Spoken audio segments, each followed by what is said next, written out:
The roar of the crowd shook the metal walls of the arena. Thousands of beings from hundreds of worlds packed the viewing platforms, all waiting to see the famous Drakari warrior prove his claim.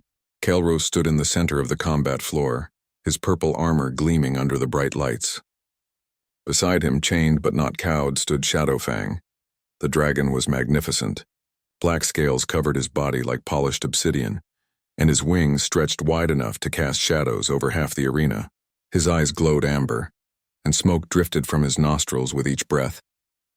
The creature stood taller than most buildings, and when he shifted his weight, the floor trembled.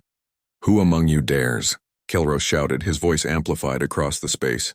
"Who thinks they can command what I have spent 20 cycles mastering?" A Thorian warrior stepped forward first, his forearms flexing with obvious strength. He was twice the size of Kelros and covered in natural armor plating. The crowd cheered as he approached the dragon. Shadowfang watched him come, head lowered, eyes tracking every movement. "Kneel, beast," the Thorian commanded, his voice like grinding stones. Shadowfang lunged. His jaws snapped closed inches from the warrior's face. The Thorian stumbled backward, tripping over his own feet in his haste to escape. The crowd laughed as security drones helped him away. "Next," Kelros called, grinning with satisfaction. A siren came forward, her crystalline form glittering as she moved. Her species was known for mental powers, the ability to touch minds and bend wills. She stood before the dragon and closed her 3 eyes, reaching out with invisible force. Shadowfang screamed. The sound was terrible, full of rage and pain. He thrashed against his chains and the siren collapsed, clutching her head. Medical staff rushed to carry her away. "Is there no one else?" Kelros spread his arms wide. "Is there no being in this station brave enough to face the challenge?" From the upper viewing platforms, ambassadors and merchants watched with interest. In the lower sections, where the light barely reached, other beings watched too. Refugees, workers, those who could not afford the premium seats. Among them sat a group of human children from the station's orphan quarters. Lily pressed against the railing, her small hands gripping the cold metal. She had brown hair pulled back in a simple tie and wore the gray uniform all orphans received. She was 12 years old. Thin from years of rationed meals, but her eyes were sharp as she watched the dragon. "We should go back," whispered Ruth Santiago, the elderly caretaker who had brought them. "Director Voss will be angry if he finds we snuck out." But Lily did not move. She watched Shadowfang carefully, seeing what others did not seem to notice. The way his tail lashed was not aggressive posturing. It was stress. The way he held his wings was not pride. It was tension. The smoke from his nostrils came in quick bursts, not the steady stream of a calm dragon. 3 more challengers tried. A mechanical being with precision programming, a warrior priestess with blessed weapons, a beastmaster from the outer colonies who had tamed a dozen species. All failed. Some were injured. None came close to making Shadowfang obey. Kelros laughed after each failure. "You see? Shadowfang answers only to strength. He knows power when he faces it, and he bows to none but me." He placed a hand on the dragon's side. Shadowfang tolerated the touch but did not lean into it. This bond is forged in battle, tempered in fire. No soft words can break it. No gentle hand can command it. The crowd cheered. Kelros raised both arms in triumph. "Let this be known across all worlds. The Drakari understand what lesser species cannot. True loyalty comes from dominance. True strength requires no kindness. My dragon will never kneel to weakness." In the lower sections, Lily took a deep breath. Before Ruth could stop her, before she could think better of it, the girl raised her hand. At first, no one noticed. She was too small, too far away, too insignificant, but she kept her hand raised, standing on her toes to be seen. One of the security drones scanning the crowd marked her position. The information flashed on the main display. "We have another challenger," the arena announcer declared, sounding surprised. "From Section 12? The lower public viewing area." Kelros turned, squinting up at the distant platforms. "Who? Where?" Spotlights swung to illuminate the small figure with her hand raised. The crowd's noise changed from cheering to confused murmuring. Lily climbed over the railing before Ruth could grab her. She found the maintenance ladder and began climbing down toward the arena floor. "That is a child," Kelros said slowly, watching her descent. "A human child at that." Laughter rippled through the crowd. Humans were relatively new to the galactic community, refugees from a world torn by conflict. They were considered weak. No claws, no armor, no natural weapons. They died easily and possessed no obvious powers. Grimward, Kael'Ros's second-in-command, stepped closer. He was shorter than his leader but broader, with scars crossing his face. "Commander, perhaps we should—" "Let her come," Kael'Ros interrupted. His pride was too great to refuse. Let everyone see what happens when weakness faces true strength. Let the child learn her place. Lily reached the arena floor. She was even smaller here, surrounded by walls that rose like cliffs and a crowd that seemed like a distant ocean of faces. She walked toward the center, her footsteps barely audible over the whispers and scattered laughter. Ruth's voice called from above. "Lily, come back right now!" But Lily kept walking. Shadowfang turned his massive head to watch her approach, the dragon's amber eyes fixed on the small human child crossing the combat floor alone. Security drones descended from the ceiling, their lights flashing red. Protocol demanded they stop anyone unauthorized from entering the combat zone, especially children. But Kael'Ros waved them off with a gesture. His pride would not allow him to hide behind safety measures now. "What is your name, human child?" His voice boomed across the arena, filled with amusement. "Lily Marsh," she answered. Her voice was quiet, but the arena's sound system picked it up and carried it to every corner. "And why have you come here, Lily Marsh? Do you think you can succeed where warriors have failed?" Kael'Ros crossed his arms, smiling. The crowd laughed again, louder this time. Lily stopped about 20 feet from Shadowfang. The dragon towered above her, his head alone larger than her entire body. She could feel the heat radiating from his scales, smelled the sulfur on his breath, see the scars from countless battles marking his hide. "I think he is scared," Lily said simply. The laughter died. Confusion replaced it. Kael'Ros's smile faded. "What did you say? Your dragon? He is scared." Lily pointed at Shadowfang's tail, which continued to lash back and forth. "See how he moves? And his wings are tight against his body." He breathes too fast. "All these people, all this noise, all these strangers trying to control him. He does not understand what they want. It makes him afraid." Kael'Ros felt anger rising in his chest. Shadowfang fears nothing. He is a war dragon, bred across 7 systems for battle. He has faced enemy fleets and being brave does not mean never being scared, Lily interrupted. She looked up at Kael'Ros with those sharp eyes. "It means doing things even when you are scared. But right now he is just scared. Not brave, just scared." Grimward moved closer, his hand near his weapon. But he was watching the dragon, not the girl. Shadowfang had stopped moving. His tail went still. His head tilted slightly, focused entirely on Lily. "This is ridiculous," Kael'Ros said, but his voice had less certainty now. "Make your attempt, child. Command him. Try to make him kneel. Then return to your caretakers before you embarrass yourself further." Lily did not acknowledge his words. She turned fully toward Shadowfang and took 3 slow steps forward. The crowd held its breath. One swipe of those claws could kill her instantly. One snap of those jaws would end her life before anyone could intervene. But Lily did not move like the others had. She did not march forward with confidence. She did not shout or demand. She did not try to project mental force or display strength. She simply walked quietly, carefully, as one might approach a frightened animal. "Hello?" she said softly, still 10 feet away. "My name is Lily. You are Shadowfang, right?"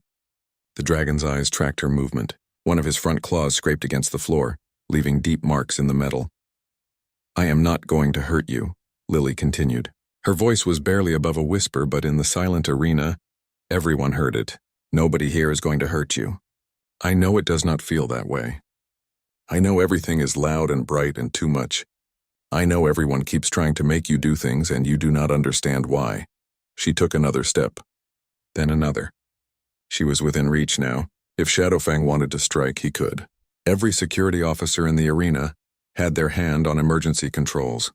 Medical teams stood ready. Ruth covered her face, unable to watch. "Would you like to rest for a moment?" Lily asked. She did not phrase it as a command. It was a question, gentle and genuine. "Just for a little while. You do not have to perform. You do not have to prove anything. Would you like to just rest?" Shadowfang's breathing slowed. The amber glow in his eyes softened. Slowly, with movements that seemed uncertain, the massive dragon lowered his head, down until his snout was level with Lily's chest. The girl raised her hand very slowly. She moved with the patience of someone who had done this before, though never with a creature this large. Her small palm pressed against the dragon's scaled nose. "It is okay," she whispered. "You are safe. I promise." And Shadowfang knelt not quickly, not dramatically, but unmistakably. The war dragon bent his front legs and lowered his body toward the ground. His wings spread slightly, no longer tight with tension.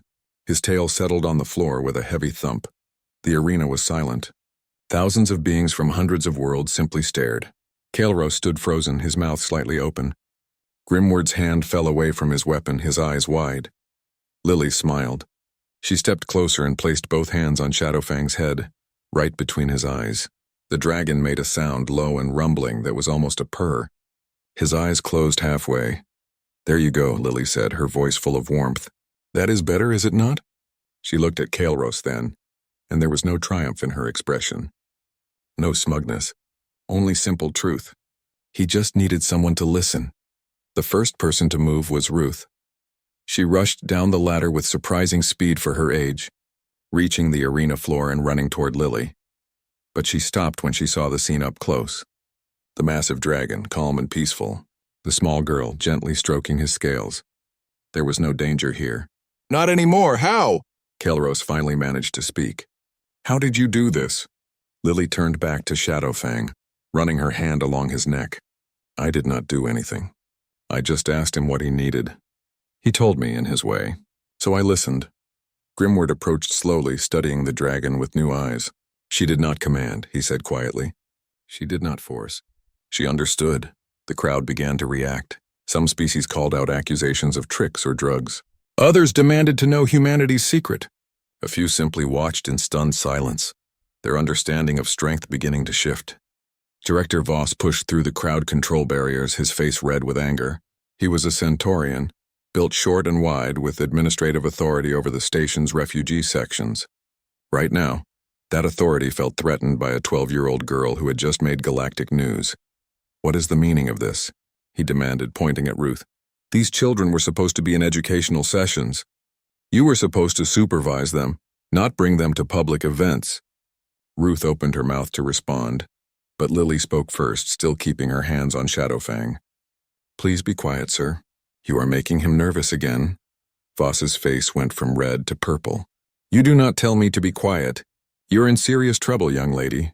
Do you have any idea the liability issues you have created? The safety protocols you have violated?" Shadowfang's eyes opened wider. His tail began to move again, slowly at first. Lily felt tension returning to his muscles under her hands. "Director," Grimward stepped forward, his voice firm. "The child is right. Your anger is affecting the dragon. I suggest you lower your voice. I will not be told how to speak by—" Kael'ros moved faster than his size suggested possible. He was suddenly between Voss and Lily, his hand raised in a stopping gesture. "Enough." His voice was quiet, but it carried weight. "This human child has done what I said was impossible. She deserves respect, not your bureaucratic rage." The crowd pressed closer to the barriers, trying to see and hear everything. Camera drones floated overhead, broadcasting to stations across the sector. What had started as simple entertainment was becoming something more significant. Lily felt Shadowfang relax again under her touch. She looked up at Kael'ros. "May I sit with him? Just for a little while? I think it would help." Kael'ros nodded slowly, unable to speak. He watched as Lily moved to Shadowfang's side and settled herself against the dragon's front leg.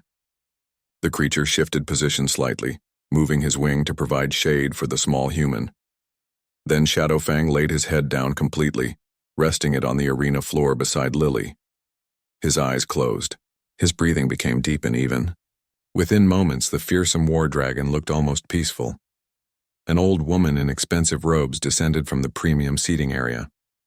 She moved with the aid of a floating chair and wore the insignia of the Galactic Medical Council. Dr. Hayes was human, one of the few of her species who had achieved prominence in the wider galaxy through expertise in xenobiology.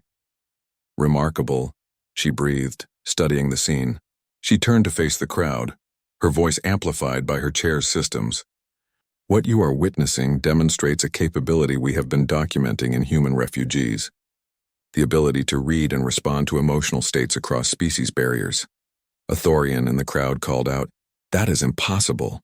Each species has different body language, different stress signals." Dr. Hayes smiled.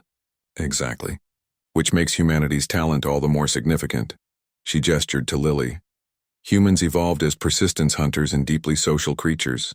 They learned to read the emotions of both prey and pack. This ability translates imperfectly but effectively across species lines. She pulled up holographic displays showing research data. We have tested this repeatedly. Humans consistently perform better than chance at identifying emotional states in species they have never encountered. They notice subtle details in posture, breathing, eye movement, and other signals that most species overlook. Kael'ros stared at the data, then at Lily, then back at Shadowfang. His world was crumbling and rebuilding itself simultaneously. Everything he had been taught about strength and dominance suddenly seemed incomplete. She said he was scared, Kael'ros said slowly. I never considered that Shadowfang might be scared. He is a war dragon. Fear should be beneath him. Grimward placed a hand on his commander's shoulder. Perhaps we have been measuring strength incorrectly. Ambassador Krell arrived next, a tall Severian with silver skin and calculating eyes. Where Dr. Hayes saw scientific interest, he saw opportunity. This changes everything, he announced to no one in particular. If humans can do this with bonded creatures across the galaxy, they become invaluable assets. Ruth moved protectively closer to Lily. She is a child, not an asset. Of course, Krell waved dismissively, but consider the possibilities. Beastmasters across 100 worlds struggle with their bonded companions. Humans could serve as intermediaries, trainers, therapists even. This could be humanity's contribution to galactic society. Or their burden, Ruth said sharply. Being useful is not always the same as being safe. The crowd continued to buzz with discussion. Some species were excited by the implications. Others felt threatened by the idea that humanity possessed an advantage they lacked. A few simply wanted to understand how a small weaponless species could accomplish what warriors could not. Lily, unaware of the political maneuvering around her, simply sat with Shadowfang. She hummed a soft tune, something her mother had sung before the evacuation from Earth. The dragon's breathing synchronized with the melody. How does she do that? One of the other orphans asked from the upper platform. There were 5 of them who had snuck out, all wearing the same gray uniforms. Lily always knew how to calm animals, another answered.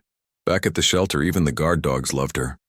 Kael'ros approached slowly, uncertain for the first time in years. He knelt beside Lily, his armor creaking. Up close, he could see details he had missed. How Shadowfang's scales were scarred in patterns suggesting old injuries. How his breathing carried a slight wheeze. How his eyes opened briefly to check on the small human before closing again.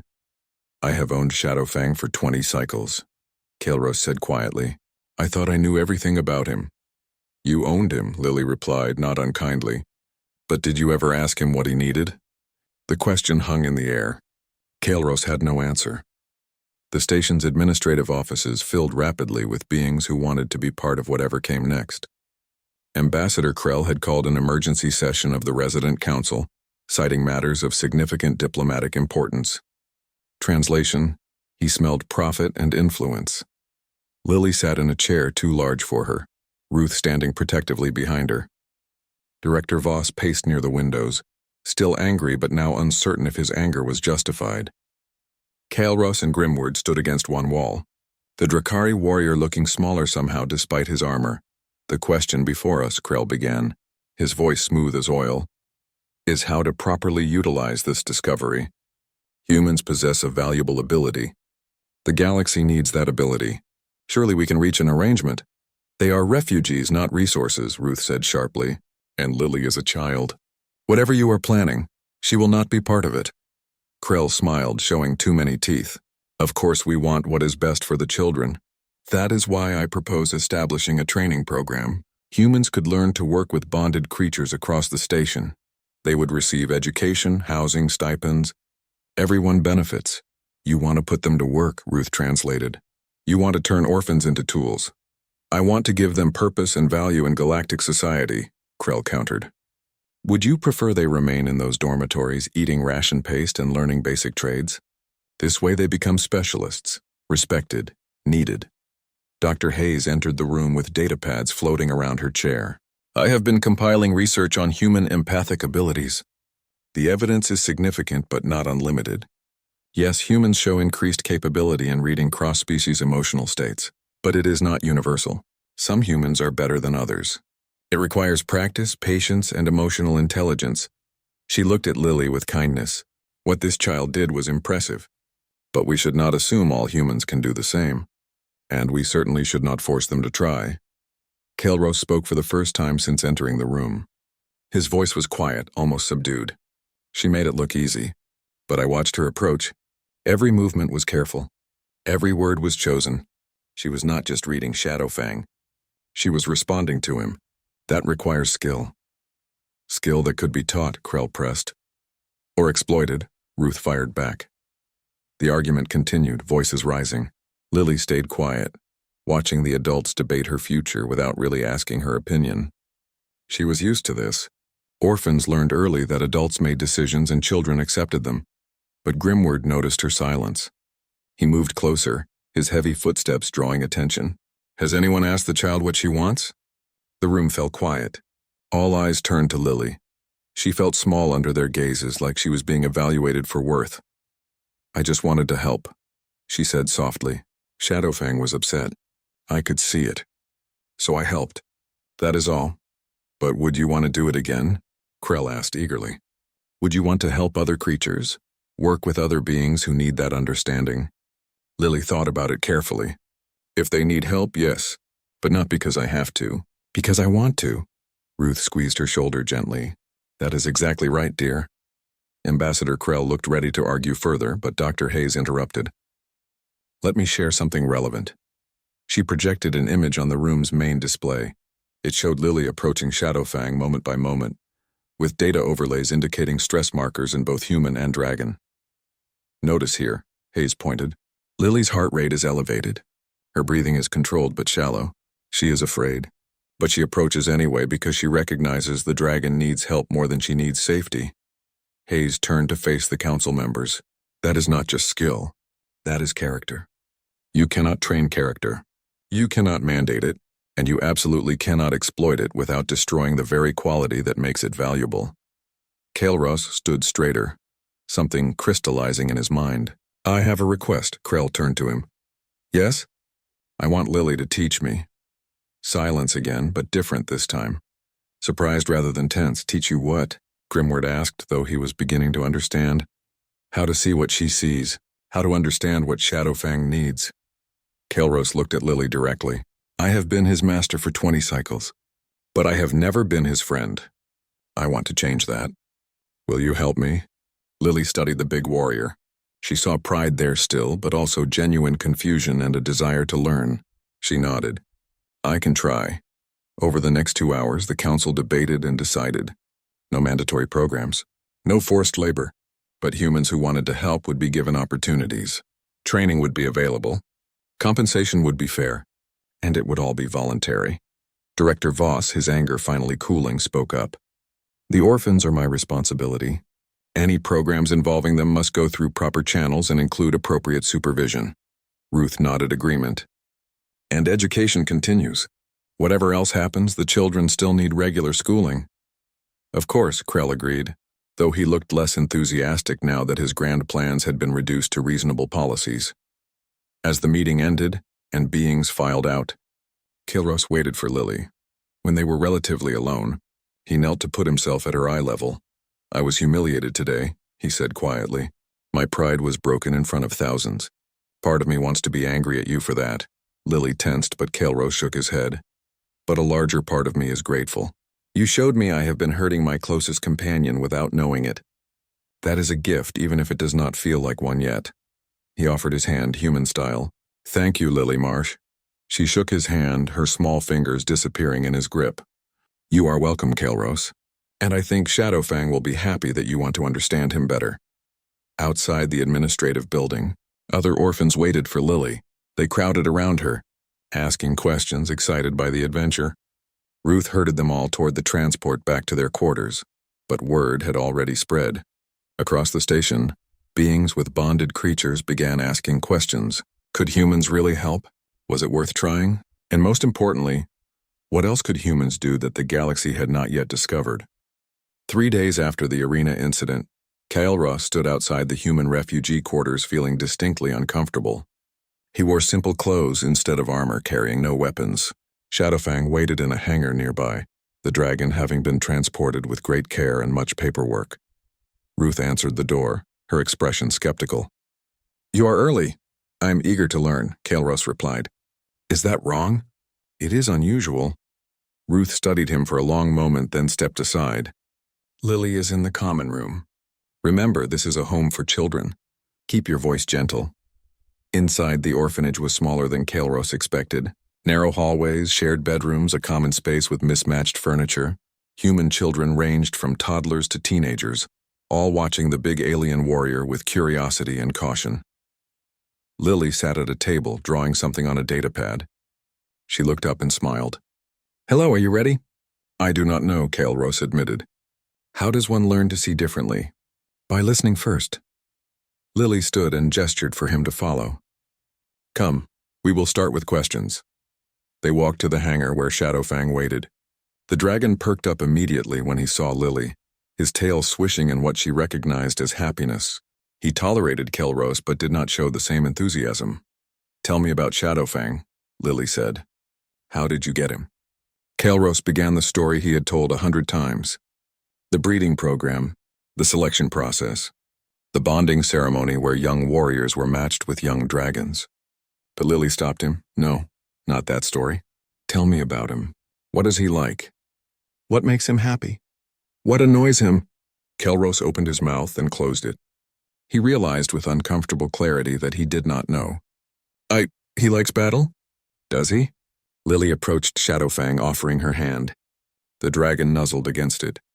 "Or does he do battle because you want him to?" The question struck hard. Kael'ros had never considered there might be a difference. In Drakari culture, wanting and doing were the same for bonded creatures. The dragon's purpose was to serve. The warrior's purpose was to command. Lily walked around Shadowfang slowly, running her hand along his scales. "See here?" She pointed to a patch where scales grew irregularly. "Old injury. It healed wrong. Probably hurts when he moves certain ways." "He has never shown pain," Kael'ros said. "Because showing pain is weakness in your culture, right?" Lily looked at him steadily. "You taught him that. So he hides it, but hiding pain does not mean not feeling it." She moved to Shadowfang's wing joint. "Here too. See how he holds this wing slightly different than the other? Something is wrong.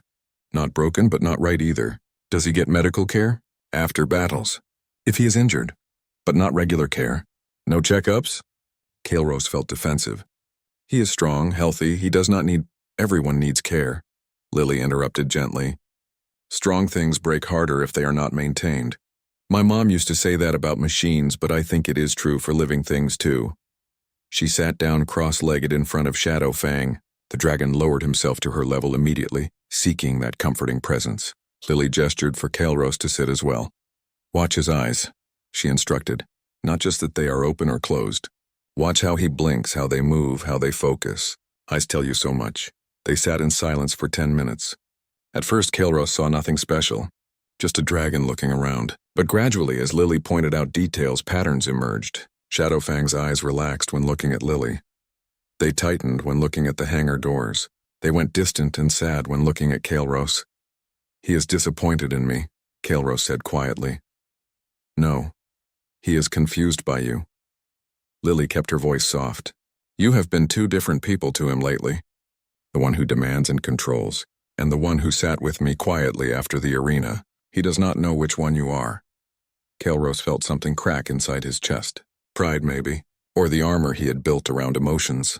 "How do I show him I want to be the second one?" "Start by asking instead of commanding." Lily demonstrated, speaking to Shadowfang. "Would you like to stretch your wings?" The dragon's eyes brightened immediately. He shifted his weight, preparing to open his wings. "Go ahead," Lily encouraged. Shadowfang spread his wings fully. The movement was accompanied by a slight cracking sound from that uneven joint. He held them out, trembling slightly with effort or relief. "That hurt," Lily observed, but it also felt good, like stretching a sore muscle. She turned to Kael'ros. When was the last time he could just stretch without it being part of training or battle? The warrior had no answer. They spent 2 hours in that hangar. Lily taught Kael'ros to notice breathing patterns, scale color changes, tail positions, wing angles, and a dozen other small details. Each one told a story about what Shadowfang felt or needed. "He is tired," Lily said eventually. "We should let him rest." "But tomorrow, You should bring him to the medical bay. Dr. Hayes can examine those old injuries properly. Kael'ros stood, his legs stiff from sitting so long. He approached Shadowfang slowly, remembering Lily's lesson about reading responses. The dragon watched him warily. I am sorry, Kael'ros said softly. I did not know I was hurting you. I thought I was making you strong. But Lily showed me I was wrong. He paused, choosing words carefully. Tomorrow we will see the doctor. We will fix what can be fixed, and I will try to be better. Will you give me a chance? Shadowfang tilted his head, studying his bonded warrior. Then slowly the dragon's tail moved in that happy swish Lily had identified earlier.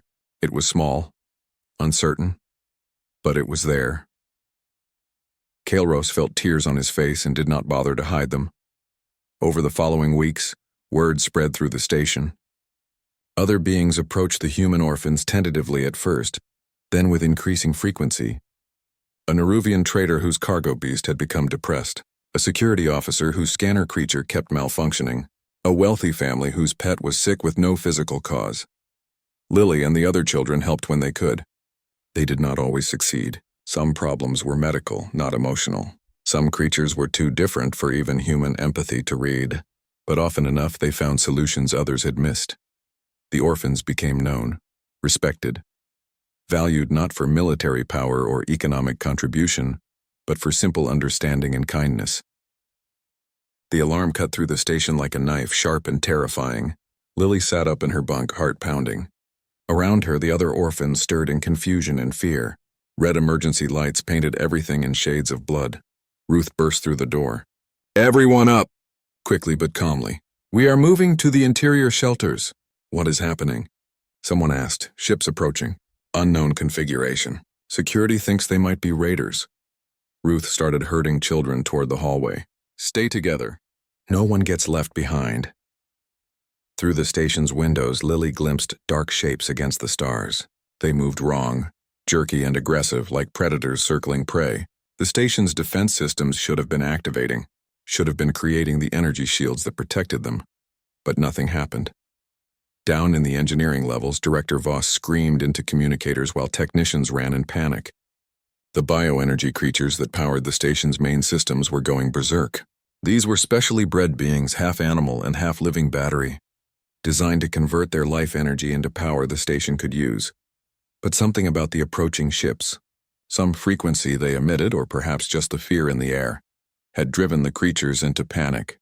They thrashed in their containment units, refusing to connect to the power grid. Without them, the shields would not activate. Without shields, the station was defenseless. Get them under control, Voss shouted at the creature handlers. We are trying.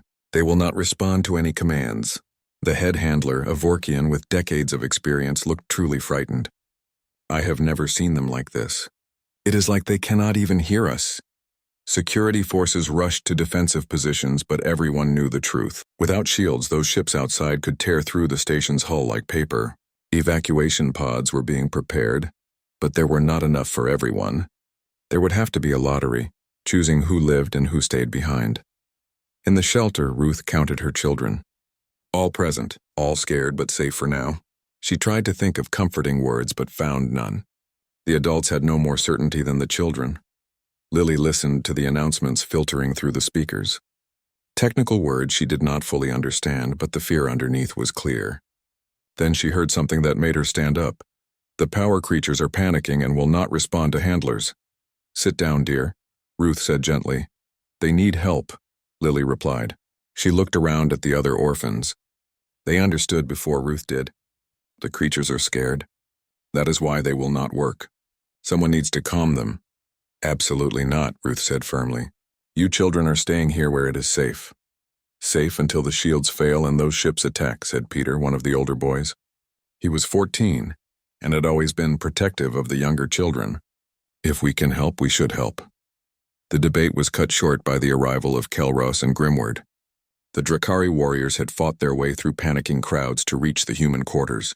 Kael'ros looked at Lily. The creatures that power the shields. Can you help them? I can try, Lily said. Then we go. Now. Kael'ros turned to Ruth. I will protect them with my life. You have my word.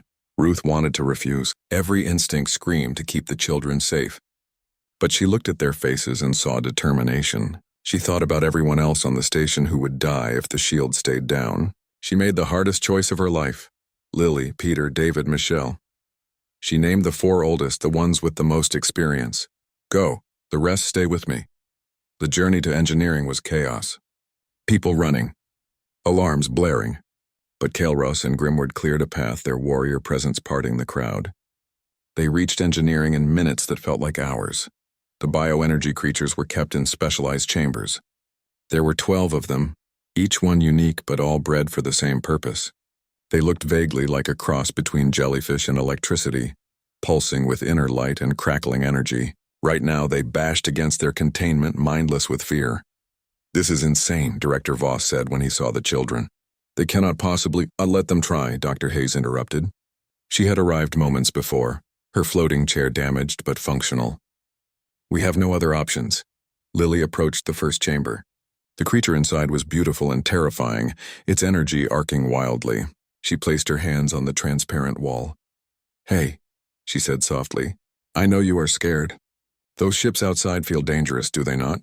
Everything is loud and wrong and you do not know what to do." The creature bashed against the wall again, but weaker this time. "It is okay to be scared. Everyone is scared right now. But we need you. All the people on this station, they need you to be brave." Lily pressed her forehead against the wall. "Can you be brave? Just for a little while? Just until we are all safe?" The creature slowed. Its wild pulsing became steadier. The energy that had been crackling chaotically started to form patterns. Peter moved to the second chamber, Michelle to the third, David to the fourth. They spoke quietly, each in their own way, reaching out to frightened beings who just needed to know someone understood. One by one, the creatures calmed. Their handlers, watching in amazement, were able to guide them back to the power connections. Energy flowed. Systems came online. "Shields at 20%, someone called out. 40%, 60%. On the main screen, everyone watched as the station's defensive barrier shimmered into existence. The approaching ships immediately changed course, their easy target suddenly protected. They fired a few test shots that splashed harmlessly against the shields, then turned and fled into the darkness. Cheers erupted in engineering. People embraced strangers. Someone was crying. But Lily and the other children just sat down, exhausted from the emotional effort of calming 12 panicked creatures. Dr. Hayes approached with water and nutrient bars. "That was extraordinary. You saved the station."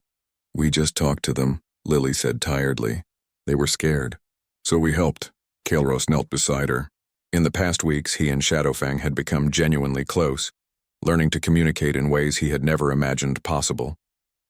The dragon was healthier and happier, and so was Kael'ros. "You have a gift," he said. "Humanity has a gift, not for war, not for conquest, but for understanding, for connection," he smiled. "I think that might be more powerful than any weapon." Over the following days, the Galactic Council formally acknowledged humanity's contribution, not as servants or tools, but as equals with unique abilities worth respecting. Offers came for cultural exchange programs, for teaching positions, for consultation roles. All voluntary, all respectful. Lily was given a choice. She could return to normal orphanage life, or she could work with Kael'ros and Shadowfang permanently.